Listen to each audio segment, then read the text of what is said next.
Función orgánica múltiple, una nueva mirada. Gracias, Cami. Bueno, muy buenas tardes. En estos 20-25 minutos quisiera tratar un tema que puede parecer como muy avanzado y muy del cuidado intensivo, muy que sucede allá en esa zona del hospital, pero que sin lugar a dudas nos compete a todos en la atención de los pacientes desde un principio, desde que nos llega al hospital, y que les quiero mostrar una serie de cambios que ha habido en la definición, que muy probablemente seguirá depurándose mejor esos cambios, y que vamos a enfrentar una redefinición no solamente en la disfunción orgánica, sino en otros aspectos, por ejemplo en la sepsis, como les pienso mencionar más adelante. No tengo ningún conflicto de interés, digamos, pago respecto a esto. El conflicto de interés que tengo es académico y asistencial. Creo que aprender estas cosas son muy importantes, me apasionan, y por eso creo que hay algo de conflicto de interés ahí. Como muchos de los expositores, van a ver algunos códigos QR que les pueden servir para bajar los artículos si alguien quiere ampliar. Entonces, un síndrome de disfunción orgánica múltiple lo conocemos desde muchos puntos de vista y con muchos nombres. Podemos decir que es una falla orgánica o una falla multisistémica, pero que sin lugar a dudas, cuando entra en proceso esa disfunción de varios órganos, es un marcador de enfermedad crítica y nos pone en la alerta de todo lo que podemos hacer o debemos hacer por estabilizar ese paciente. Son muchas las causas. La sepsis, sin lugar a dudas, es como la que más tenemos en la cabeza, la que más nos recuerda la disfunción orgánica. Pero si ustedes ven un paciente, por ejemplo, con una pancreatitis aguda grave, puede terminar haciendo una disfunción orgánica, un politraumatismo. Los politraumatismos que no mueren inmediatamente o en las primeras horas después del trauma mueren en disfunción orgánica, probablemente ni siquiera los órganos que fueron traumatizados en el impacto inicial. Y tenemos un espectro de gravedad muy amplio que involucra muchas cosas como las que vemos ahí: la inflamación, el daño endotelial, la disfunción inmune que puede llevar todo el proceso, y la falla energética posterior. Entonces, en estos trabajos que se han venido haciendo, se ha venido puntualizando el concepto de síndrome, porque tenemos que empezar a diferenciar algunas cosas de eso que llamamos síndrome de disfunción orgánica múltiple de otras cosas que no son un síndrome de disfunción orgánica. Entonces, digamos que para que tengamos un síndrome tenemos que tener un grupo de signos y síntomas asociados, que trabajan juntos en el mismo momento, que los vemos en ese paciente, que comparten un mismo mecanismo que los está expresando, mecanismo fisiopatológico, y que por lo que hemos estudiado ya sabemos qué resultados van a obtenerse ahí. El ejemplo típico en la disfunción orgánica múltiple, que ya lo sabemos, es que a mayor número de órganos en disfunción, pues la mortalidad se nos va a incrementar bastante. Y ahí empiezan a hacer la diferencia que estos grupos quieren plantear en forma pues más reciente entre una disfunción orgánica múltiple y lo que podríamos llamar disfunciones aditivas, bien sea porque fueron secuenciales o porque no tienen nada que ver una cosa con la otra, y ya vamos a explicar un poco de eso. ¿Por qué estudiar el síndrome de disfunción orgánica? Pues porque cuando nos llegan los pacientes a las unidades de cuidado intensivo, muchas veces ya tienen el síndrome instaurado, los pacientes con cualquiera de las enfermedades que mencionamos, hasta en una quinta parte, y hasta un 13% de los pacientes en estancia en la unidad, a pesar de que se les brinden todos los tratamientos que requieren, pueden desarrollarlo. Ya esto lo habíamos mencionado y suena a verdad de perogrullo. Pues sí, obvio, si yo tengo más órganos en disfunción, pues más riesgo tengo de morirme, y eso está medido y termina siendo una vía final común de muerte de muchas enfermedades. Miren un estudio de 2019 retrospectivo en Estados Unidos con cerca de 200.000 ingresos en ese rango de años, donde encontraron una mortalidad global de esos ingresos a las unidades de cuidado intensivo de un 2%. Pero mire la diferencia si entre los pacientes que tenían disfunción orgánica y los que no, casi 10 veces más. Los que se desarrollaron una disfunción multiorgánica se morían más. en las curvas de Kaplan-Meier muy claro eso, la sobrevida del paciente en disfunción orgánica múltiple cae bastante frente al que no la tenía, pero más importante aún, no es lo mismo que me disfuncione un órgano a que me disfuncionen 2, 3 o más de 4. A más órganos en disfunción, sin lugar a dudas, mayor riesgo de mortalidad, en esas gráficas menor sobrevida.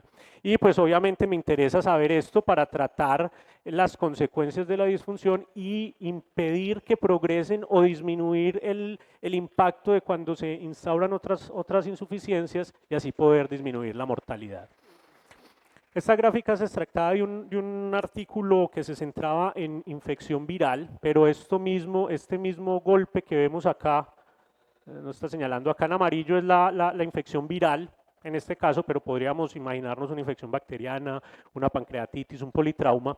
Esto es lo que normalmente nos pasa a cualquier organismo que sufra una inflamación, desarrolla un síndrome de respuesta inflamatoria sistémica, pues porque la inflamación la necesitamos para poder recuperar nuestro organismo. Es un mecanismo de autorregulación y de cicatrización muy importante. Si no hay inflamación, no hay cicatrización, y eso hace que también se active lo que llamamos el síndrome antiinflamatorio compensatorio. Hay un balance, no puedo estar muy inflamado, entonces entra el sistema antiinflamatorio también a tratar de que se dé una inflamación fisiológica y ese paciente siga, como lo vemos en la línea verde, como un curso no complicado de una enfermedad hacia la recuperación. Pero si yo tengo algunos otros golpes, algunos otros hits que me lleven a que se me incremente demasiado ese síndrome de respuesta inflamatoria sistémico y siga un camino de hiperinflamación, voy a tener un curso complicado hacia la disfunción multiorgánica o el síndrome de disfunción respiratorio agudo. O si por el contrario tengo alguna infección adicional, tengo una disfunción inmunológica y mi síndrome compensatorio antiinflamatorio se hace exagerado, pues voy a tener un curso de inmunosupresión y voy a tener también una evolución hacia un síndrome de disfunción orgánica. Entonces, es un balance muy importante que debemos tratar de impactar de forma adecuada a nuestros pacientes. Y ahí viene una diferencia entre el síndrome de disfunción multiorgánico, la disfunción secuencial y la no relacionada. Imagínense que ustedes tienen un trauma, una infección, alguna lesión, que por su mismo mecanismo, recuerden el concepto de síndrome, por su mismo mecanismo causa disfunción de muchos órganos. Esto es un verdadero síndrome de disfunción orgánica múltiple. La misma lesión, el mismo mecanismo fisiopatológico me afecta a varios órganos a la vez y los pone a disfuncionar. Distinto a una disfunción orgánica secuencial, pensemos por ejemplo en un paciente que tiene un mecanismo de reentrada, es una arritmia. Ese corazón disfunciona por un mecanismo de reentrada de esa arritmia y me va a entrar en disfunción cardiovascular, pero ese pulmón, no por el mecanismo de reentrada, sino porque el corazón no está pudiendo suplir y sacar la sangre en forma adecuada que viene del pulmón, va a entrar en edema pulmonar. Tenemos dos órganos en disfunción, pero no tenemos la misma secuencia fisiopatológica que lo produce. Otro ejemplo podría ser el paciente que hace una hepatitis A, desarrolla una insuficiencia hepática, su hígado está disfuncionando por la hepatitis A, pero como el hígado no procesa bien metabolitos, entra en hiperamonemia, esa hiperamonemia me va a llevar a disfunción del cerebro. No fue el virus de la hepatitis A lo que me llevó a la disfunción cerebral, pero fueron secuencialmente lo que llevó a lo uno a lo otro. Y lo mismo un paciente que hace una infección postestreptocócica, hace una glomerulonefritis aguda, disfunciona el riñón, pero por la hipervolemia termina después disfuncionando el corazón por hipertensión arterial. Mismo ejemplo. Muy distinto además de la disfunción orgánica no relacionada. Por ejemplo, un paciente que tiene una neumonía entra en una disfunción. No me está pasando esto. ¿Se acabaría la pila o algo?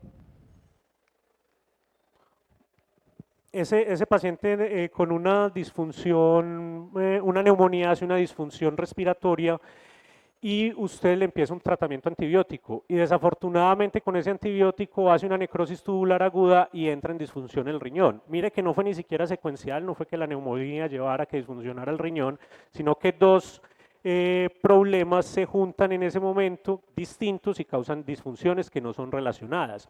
O el paciente que está en quimioterapia y tiene una disfunción de la médula ósea y entra en una aplasia medular o en una baja celularidad y hace una sepsis. Tiene una disfunción probablemente cardíaca por la sepsis y una disfunción de la médula ósea por la quimioterapia. No son relacionadas, no son secuenciales. Eso hace que, ahí, vale, gracias. Eso hace que esas diferencias sean muy importantes, sobre todo a la hora de investigar. Yo no podría meter las mismas disfunciones que hablamos ahí, un verdadero síndrome de disfunción orgánica, una disfunción secuencial o una no relacionada, en el mismo saco para buscar soluciones terapéuticas, por ejemplo, en un paciente. Entonces eso es muy clave entender al síndrome de disfunción como un verdadero síndrome, no como una enfermedad, tener unos criterios diagnósticos muy claros para aplicar en clínica, que pues, la mayoría de nosotros aquí queremos eso, aplicarlo en clínica, pero también para la investigación tenemos que tener muy depurados esos diagnósticos.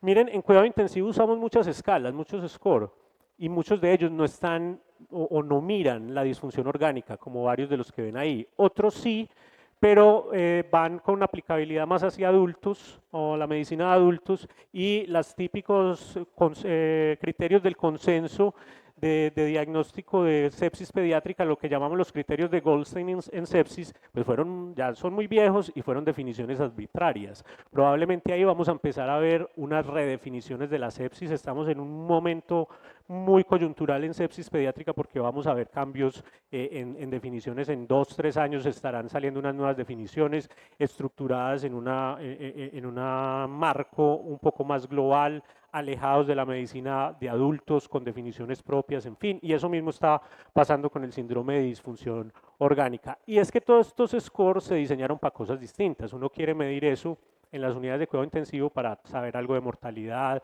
poder medir calidad y cómo se está comportando la unidad en ciertos números, poder mirar algo de pronóstico y no necesariamente para eso. Muchos scores ni siquiera tienen en cuenta algunas cosas como el uso de inotrópicos, si el paciente estaba oligúrico o no, si el paciente tenía alteración hepática, algunos de ellos sí, otros no. Entonces eso hizo que en un escenario mundial se creara con un grupo de expertos, más de 60 expertos de varias partes del mundo, con una metodología Delphi y una revisión sistemática, este mandato o este consenso de actualización en la información en disfunción pediátrica orgánica múltiple.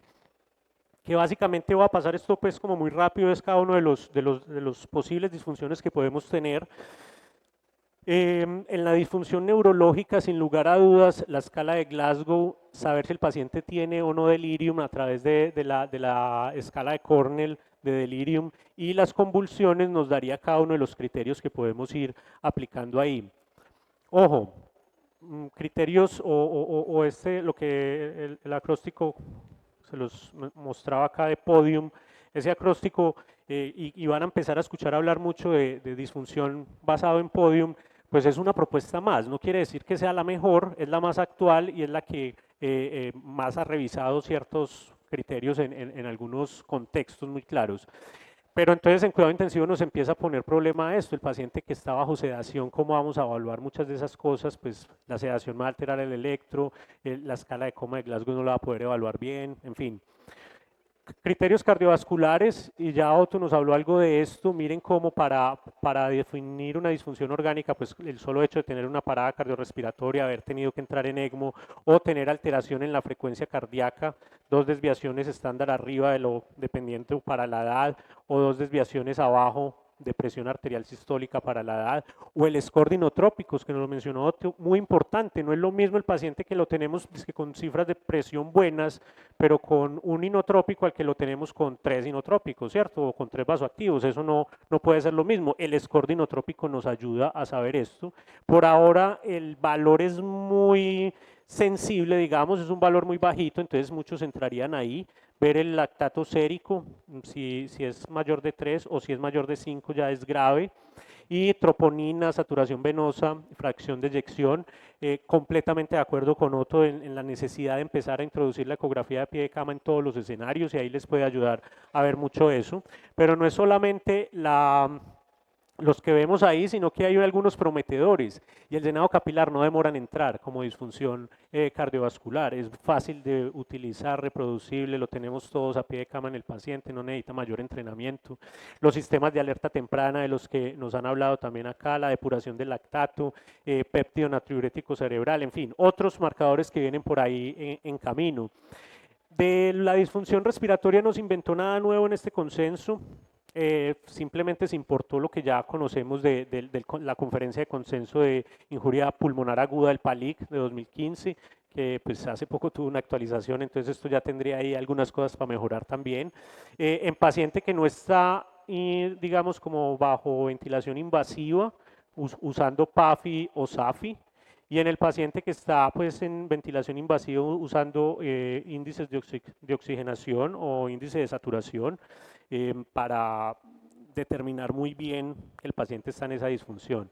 La disfunción gastrointestinal que a todos nos parece tenebrosa cuando se desarrolla en un paciente por todo lo que implica, era, digamos, una de las grandes olvidadas. En los score anteriores no se consideraba mucho y tiene un impacto enorme. Todavía no tenemos biomarcadores validados que nos ayuden a tener una definición exacta, pero en términos generales tener el paciente con isquemia intestinal por algunas de las cosas que vemos ahí, si se perforó es muy claro, o si tiene neumatosis o en la radiografía o a la inspección quirúrgica, o si hay desprendimiento en las deposiciones del epitelio. Yo nunca he visto eso, eso es muy dramático, en los neonatos puede llegarse a ver en enterocolitis, pero todavía no muy clara esta disfunción. Hay algunos candidatos adicionales, pero miren qué tan subjetivo. No tolera la enteral, lo mencionaba Otto ahora, pero eso es subjetivo, no la tolera ya, pero será por disfunción o será por hipoperfusión.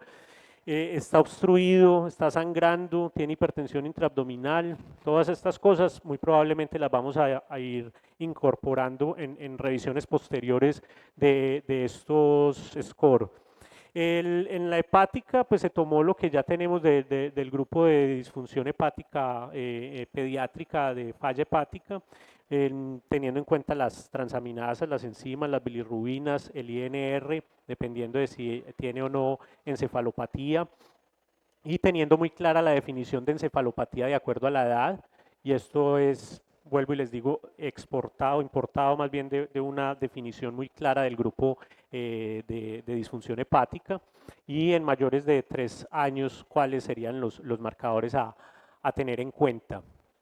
En la disfunción renal también se echó mano de algo que ya tenemos muy depurado, que es del grupo de mejoramiento de la enfermedad renal, grupo CADIGO, donde miramos gasto urinario solo si va más allá de más de 12 horas de bajo gasto urinario, o teniendo en cuenta la creatinina si es más de 6 horas, o la creatinina sola si es muy alta el cambio, o teniéndola junto con el gasto urinario si se elevó 1.5 o 1.9 veces, la tasa de filtración glomerular. Y una cosa que cada vez gana más fuerza en la unidad de cuidado intensivo y es ese paciente en sobrecarga hídrica, que no hemos podido lograr balances por lo menos neutros o negativos y que cada vez gana más líquido, y eso no es bueno para ningún órgano estar hinchado. La disfunción hematológica, si el paciente tiene o no un diagnóstico oncohematológico previo, unos valores propuestos. Recuerden que todo esto es con revisión sistemática de la literatura y después con una votación en metodología Delphi que Carles esta mañana nos explicó muy bien cómo funciona ese proceso. Los leucocitos bajos, la hemoglobina baja. En la disfunción de la coagulación, miren que se sobrepone a veces con la hematológica y con la hepática en las plaquetas y el INR, pero tener fibrinógeno bajo o dímero D muy alto también.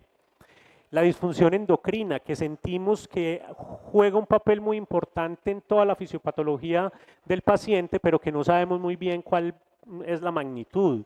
Miren que pensar en una sola hiperglicemia de 100 por arriba de 150 ya parece como un poquito mucho, para clasificarlo como en disfunción, pero es la propuesta que hay en el momento. Probablemente, vuelvo y repito, con nuevos estudios se pueda depurar un poco mejor estos valores.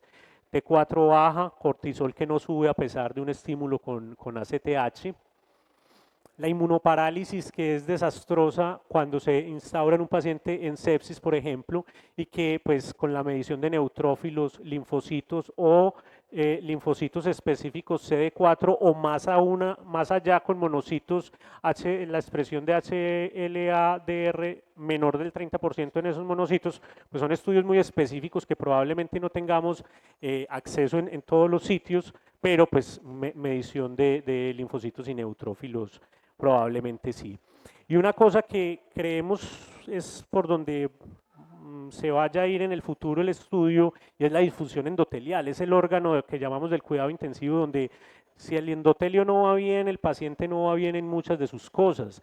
Y ahí, pues, miren todas las funciones que tiene, de regular el flujo, mantener la fluidez de la sangre, permitir que haya un buen intercambio de las moléculas con los tejidos, regula la respuesta en la coagulación, regula la respuesta inmune, qué tanto el paciente se inflama o no se inflama en ciertas zonas, pero desafortunadamente todavía no tenemos marcadores para medir bien, sistemáticamente, reproducibles, que ese endotelio no va bien. Hay muchos candidatos y se está estudiando bastante en eso, esperamos que probablemente en pocos años tengamos algunos, no solamente útiles, sino accesibles, porque uno necesita que un biomarcador pues sea muy útil, sí, pero que yo lo pueda usar en la clínica con los pacientes.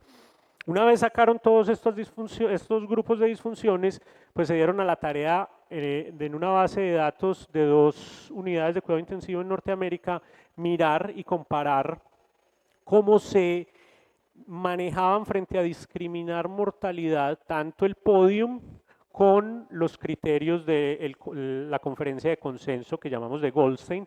Miren que para discriminar mortalidad, en esta cohorte la mortalidad fue global de 2.3% y para discriminar esa mortalidad, pues Podium tuvo unas curvas AUC muy buenas, similares a las de la conferencia de consenso. Conclusión, no quiere decir que lo que estábamos usando hasta ahora fuera malo, simplemente los criterios de Podium ampliaron un poco más las disfunciones, nos sirven para introducirlos en clínica y sobre todo para depurar muy bien los estudios epidemiológicos y clínicos que va a seguir. Miren, esto es Podium, azulito, esta es la conferencia de consenso vieja.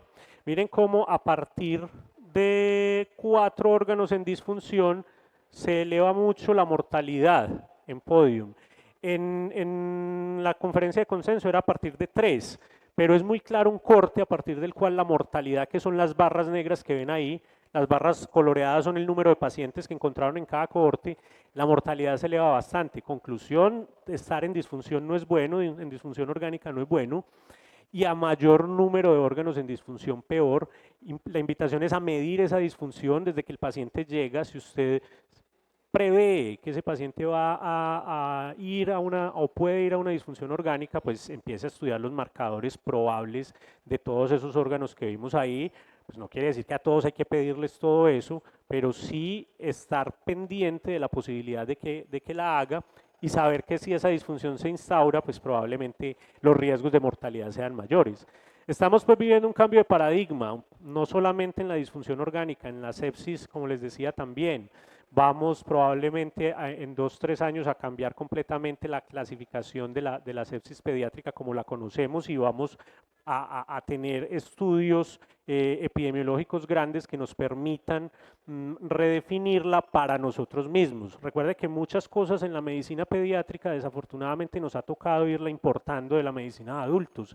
La adaptamos, la cambiamos, pues ya venimos haciendo un esfuerzo para entender nuestra propia realidad desde la pediatría y intentar cambiar estos paradigmas. Incorporar, una de las cosas buenas que hizo este Podium fue incorporar definiciones que ya existían, que están muy bien validadas, la hepática, la respiratoria, la CADIGO, ya están, las conocemos, las sabemos usar y las sabemos que no son útiles. Sin lugar a dudas, tenemos que objetivar mejor para nuestros pacientes y para los estudios qué es un verdadero síndrome de disfunción orgánica. No, no me sirven esas disfunciones aditivas o que fueron, digamos, que no tienen ninguna secuencia clara para poder saber cuáles de esas disfunciones tienen mayor peso. Sentimos que el paciente que hace una disfunción inmunológica, por ejemplo, no le va igual al que solo hizo una disfunción renal. La disfunción renal yo la puedo soportar de alguna forma, la disfunción inmunológica da mucha brega ayudarle a ese paciente que salga adelante, entonces por eso hay algunas que tienen mayor peso que otras. Y obviamente hay algo en la medicina actual que está haciendo, cambiando dramáticamente las miradas y son todos estos enfoques de Big Data, donde se coge una información masiva de historias clínicas electrónicas de muchos pacientes, se agrupa, se le entra a unos algoritmos a un computador y es capaz de darnos una información que ningún cerebro humano analizando únicamente esos datos podría sacar la información. Esos análisis de Big Data están logrando darnos algunos trayectorias específicamente en sepsis que nos ayudan a saber a qué paciente le puede ir peor que a otro. Y todo el escenario de las ómicas, la genómica, la transcriptómica, la proteinómica, todas esas análisis adicionales nos están permitiendo entender mucho mejor esos mecanismos para estratificar gravedad, pero para lo que más nos interesa a los clínicos, saber cuándo, cómo y dónde poder soportar adecuadamente esos órganos que están en disfunción y probablemente disminuir la mortalidad que eso puede generar en los pacientes. Muchas gracias.